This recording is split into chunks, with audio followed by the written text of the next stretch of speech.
Recording. Alright, today we're going to rebuild a 40-to-1 ratio hydraulic pump that we use on the Beckart environmental filter presses. This pump has the new style head, which has the check valves looking like this, the suction side and the pressure side, meaning the P. They're in that orientation. So to remove those, you need to use a pick and pull them out of the pump head.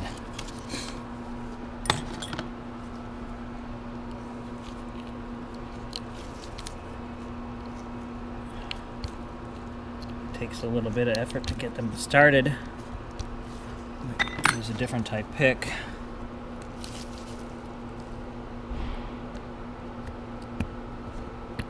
There it is. Those are the check valves. These get replaced. The new pair comes in the kit.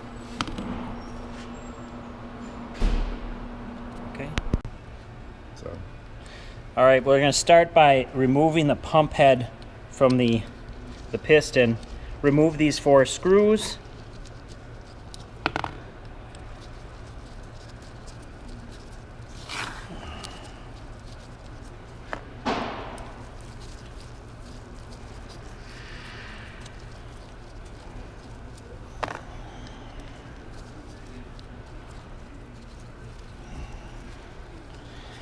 Then I usually like to just rotate and pull to get this to separate. Once I've got the pump head off, I need to remove the piston from here. To get that out, usually I need to put air pressure in on the rear side, the side that pushes it forward. With the manifold on there, it's hard to do that, so first I need to remove the manifold.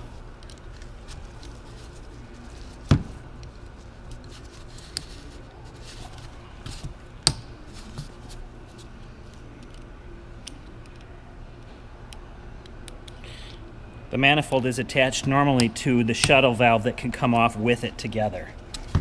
The shuttle valve of this pump was already removed prior to us starting to rebuild the pump. So we'll put the new shuttle on and the new gasket on that comes in the repair kit. So there's the shuttle. There are 4 O-rings here that seal the manifold against the body of the pump. Once I've done that, one of these 2 holes actually pushes air behind the piston to push it forward, and one pushes it forward to push it back. The shuttle is what alternates between air escaping and air pushing it forward. So I need to just try one of these or the other. One of them will push the shuttle right off. Otherwise it's hard to pull that out you can't really do it easily. All right. Once you remove the piston, the interior area can be cleaned out of any debris. This part alone has no elastomer, so you could use brake cleaner or degreaser on it to get it fully cleaned out. Use air and paper towels to fully clean it out.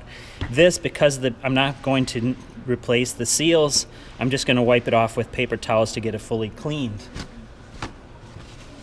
Check the piston to make sure there's no abrading, scoring on there.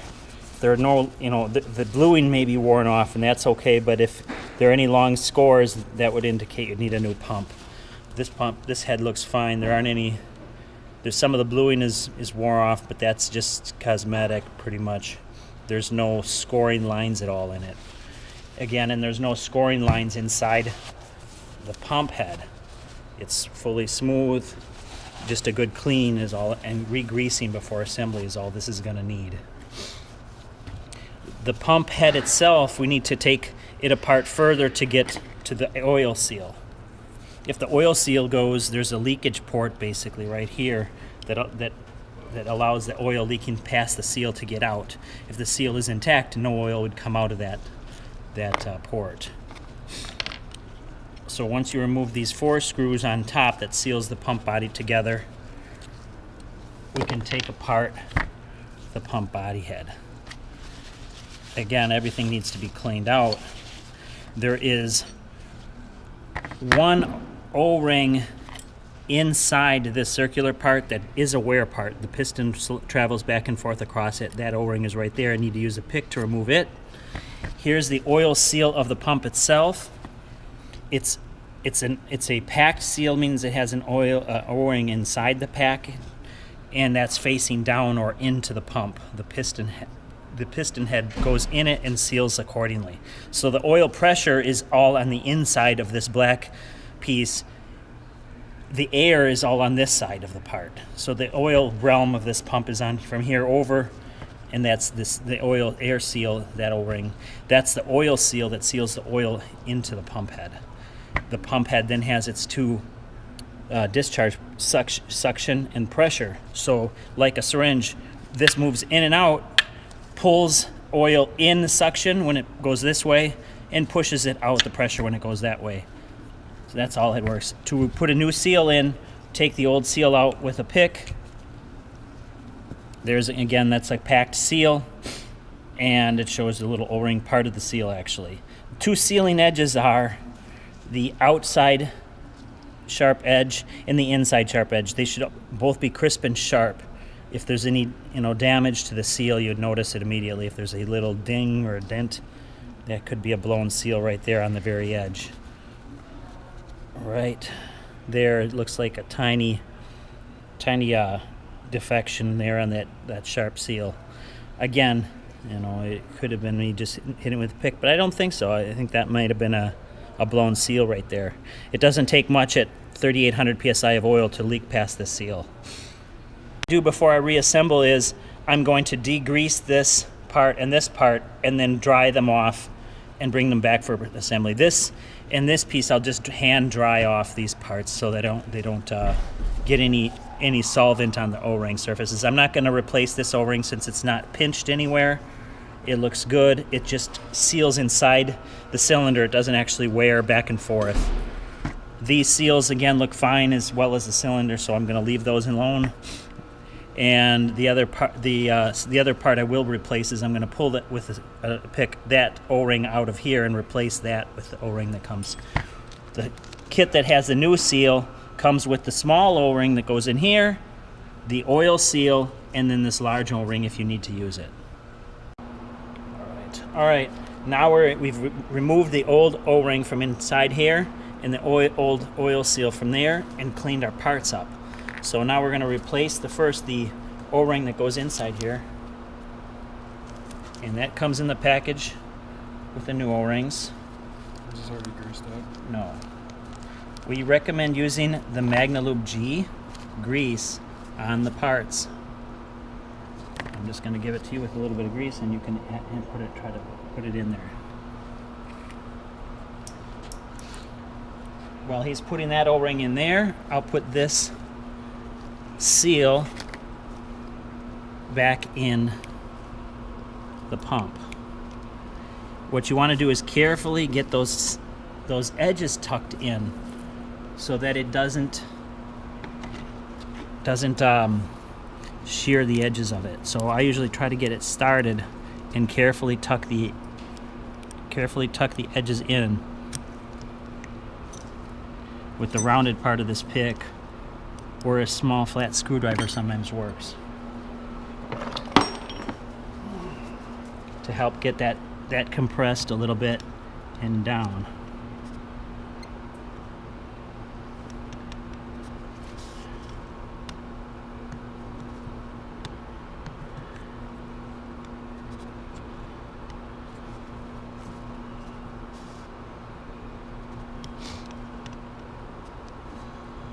There. Carefully tucking it with that screwdriver works the best, it looks like. You get it pressed back in, and that's in place now. Now we've got the O-ring inside, the new O-ring inside here. We want to get a little bit of this MagnaLube grease on the piston for assembly, even though later on the hydraulic oil will basically replace all this grease in the oil lubricated parts. The air lubricated parts will stay lubricated with the MagnaLube. It's just an assembly grease for our point of view. Also want to make sure we lubricate the internal walls. This is where this piston goes back and forth. This air is non-lubricated air. So the only lubrication it really has is the grease itself. Lubricate both the walls and the pump seals. All it needs is a small amount of grease. This synthetic grease is very good, lasts a long time. Then get this started and gently push it back inside the piston. It doesn't matter how far, just get it in. Make sure you got a little bit of extra grease on the outside from this direction of travel. Light coating is all you need.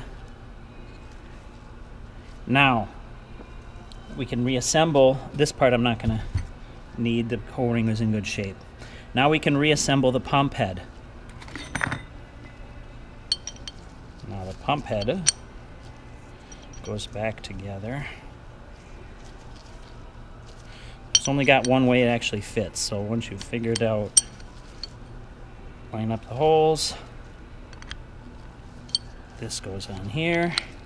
Line up the holes. Now, it should have this shorter gap there that shows the oil orifice. So if it's on the wrong position, actually it gets covered mostly, and then that's the right amount. Then here, it doesn't matter, just rotate it so the holes show. Then we can put the screws back together and retighten it back up. Okay. I've tightened the 4 screws that hold the pump head back together. Now we can assemble the pump head back on the pump with grease on that shaft. That should be lubricated for that O-ring. Again, this O-ring is lubricated because I've greased the entire inside of that. And again, which direction does that go? It's fairly obvious that many directions don't fit. The deeper pump head is away from the holes where the manifold goes. Okay, so now I'll put these 4 screws on and tighten this down, and then we'll work on the air end and the check valves of the pump. Okay, we finished the putting the pump head back on to the pump body. Now I'm going to put the manifold and the shuttle. A brand new shuttle comes in the kit on the pump. The manifold goes on like so. The O-rings line up. There should be 4 O-rings here, and this manifold should be able to pop right on actually. And if O-ring pops out, make sure it gets back on. Sometimes a little grease actually helps hold them in place. There we go. That should hold them in place. All right. Then take the 2 screws and tighten them back in.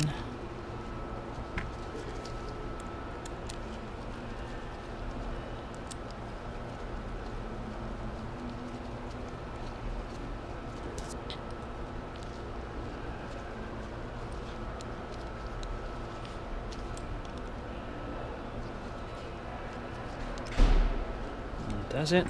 Then the pump shuttle has a little gasket and 2 screws that hold it onto the manifold. They go on here. There's a pump side that goes toward the pump. We have an extra video that shows how to clean and re-lubricate this if you need to do so. Many times this thing only needs to be cleaned out and re-lubricated. A lot of times it doesn't need to be replaced, but a brand new one comes with the kit, so we can put a brand new shuttle on with this rebuild, so giving it basically a new pump in essence.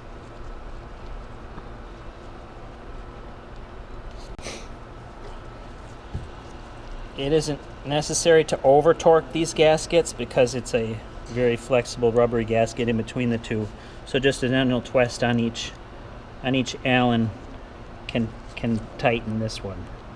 It's for the air shuttle. Again, when the air shuttle isn't working, it's usually the pump doesn't want to actuate, even though it's pressurized with air. Next, we want to put the 2 check valves back in the body. The check valves, 2 different sets of check valves come in the rebuild kit. The old style, that looks like that, and the new style, which looks like this. The check valves come with the external O-rings that if you didn't lose when you take the pump off the body, you can still reuse the O-rings. However, this one I'm going to put brand new O-rings on. If you look at my picture, again, the pressure check valve shows with the up like so. a little bit of assembly grease to get it in so that O-ring doesn't get torn or abraded. Here's the pressure check valve. To get it to push in over the O-ring. And then the suction check valve. They're both identical. One is just flipped over. Again, just have to tap on it and get it in.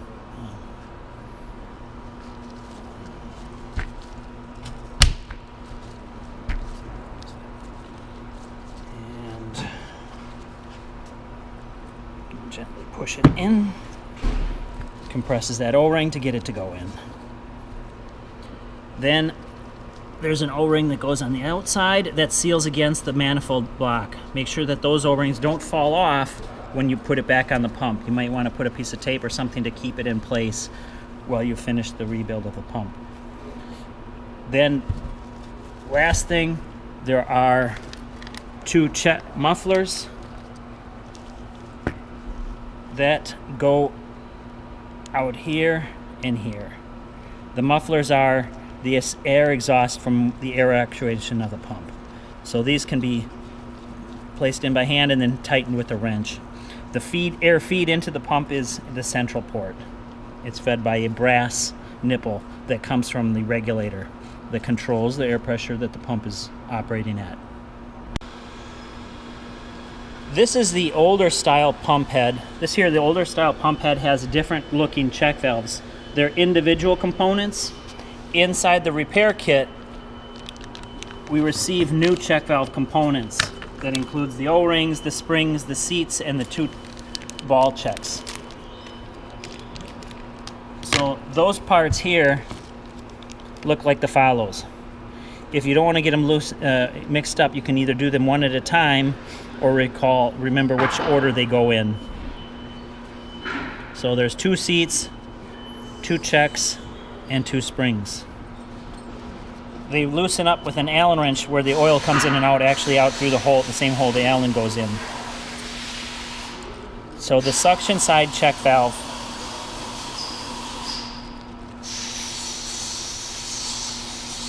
using the right wrong Allen key. All right. So I will take out the suction check valve and notice the order of the parts. The checks are the same. These 2 checks go on the top. The first thing that's going to come out of this side looks like the spring. Oh no, there is no spring in it. Oh, there's the spring. The spring is on the bottom. So yeah, this one's the suction. So it's actually the suction check valve has a spring facing down, the valve, the ball facing down, and then the retainer on top. So those 3 parts are going to be the suction side. The suction seat is actually part of the body. It can't actually be replaced like the new style pumps with the check valve, with the cartridge check valve. So if the seat in the bottom of this is bad and it still leaks, it would need a new pump because the seat can't be replaced when you do a check valve rebuild. The pressure side check valve is going to be reversed in order, the spring and the ball seat. So the seat comes out first, then there should be a spring in here. There's the spring next, and then the check valve. There it is, facing forward. So the spring is like this, and the seat that it seats on is that little pocket in the top there. That's how it seats in the pressure side. So it looks like so on the pressure side. Now this can be cleaned out and degreased, and then we'll reassemble with the new components up here. Okay, again, the suction side has the ball seat goes down first, then the spring, and then the retainer seat. This has an O-ring already incorporated in the edge of it. In the inside edge, it should be still there. All right. That gets tightened down.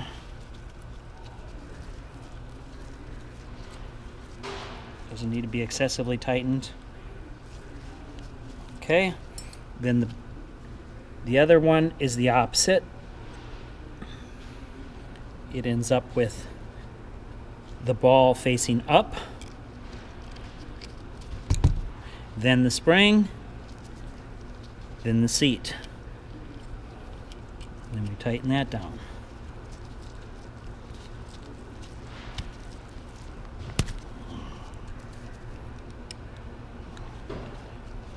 The O-rings that go on the top of the old seats are thicker than the O-rings that are on the modern checks that are a cartridge. So those just seat in like so. They press up against the manifold with the two large screws that hold this pump onto the manifold body.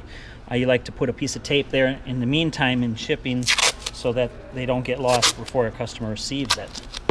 So I would put a piece of tape like so to keep those two O-rings in place. All right.